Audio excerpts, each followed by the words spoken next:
Mummy, आप बच्चों को गलत संस्कार दे रही हैं। जिस घर में बुजुर्ग की छत्र छाया में बच्चे पलते बढ़ते हैं, वहाँ बहुत सारा आशीर्वाद और अच्छे संस्कार अपने आप पलते फूलते हैं।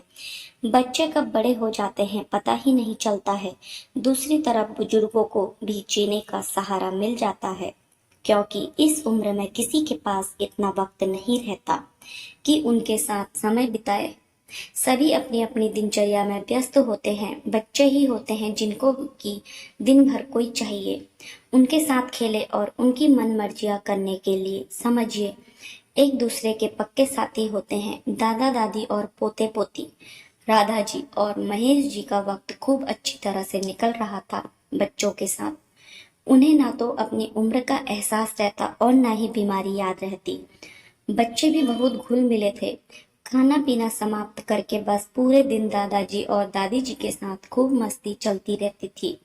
एक दिन महेश जी की तबीयत बहुत बिगड़ गई। घर पर बेटा संजय और बहू संगीता नहीं थे, दोनों ऑफिस गए थे।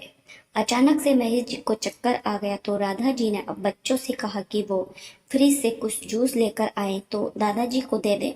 छोटा सा आरव जाकर जूस लाया और आहाना रसोई घर से गिलास लेकर आई तो राधा जी ने महेश जी को जूस देकर दवा दिया और बिस्तर पर लेटाया। धीरे धीरे उनकी तबीयत में सुधार हुआ। शाम को जब संजय और संगीता घर आए तो संगीता फ्रिज में जूस लेने गई तो जूस मिला नहीं तो उसने चिल्लाना शुरू कर दिया कि किसने जूस लिया। आरव बोला, दादाजी को चाहिए था तो मैंने निकाल कर दिया। बच्चे तो बच्चे होते हैं, उनको जितना बताना था बता दिया। संगीता एकदम गुस्से से तमतमाते हुए आई कि मम्मी जी, आप बच्चों को गलत संस्कार दे रही हैं। उनसे सामान मंगा मंगा कर आप लोग दिन भर खाते पीते रहते हैं। अगर कुछ जरूरत हो तो मुझसे बोला करिए। बच्चों का इस्तेमाल करना बंद करिए। किस चीज की कमी रखी है हमने? सारी सुख सुविधाएं तो दी हैं। राधा जी की आंखें नम हो गई। बहू, तुम्हारे पापा जी की तबीयत अचानक बिगड़ गई थी, इसलिए मैंने बच्चों से जूस लाने को कहा था। इसमें कहाँ से संस्कार बीच में आ गया? मैं बच्चों को क्यों गलत बातें सिखाऊंगी? बेटा संजय भी संगीता की आवाज सुनकर आ गया। क्या हुआ संगीता, इतना शोर क्यों मचा रही हो? संजय, बच्चों को बहला फुसलाकर मम्मी जी कुछ न कुछ लेकर दिन भर खाती पीती रहते हैं।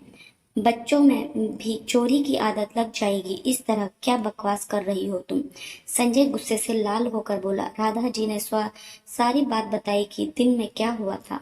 संगीता, बच्चे अच्छे संस्कार सीख रहे हैं कि किसी की जरूरत पर कैसे मदद करना चाहिए, और ये घर जितना तुम्हारा है उससे ज्यादा कई इस पर मम्मी पापा का हक है।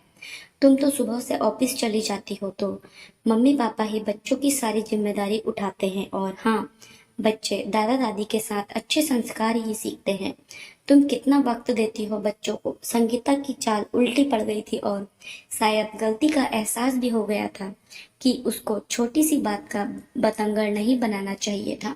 उसने राधा जी से माफी मांगी और बोली, मम्मी जी, आइंदा ऐसा कुछ भी नहीं होगा।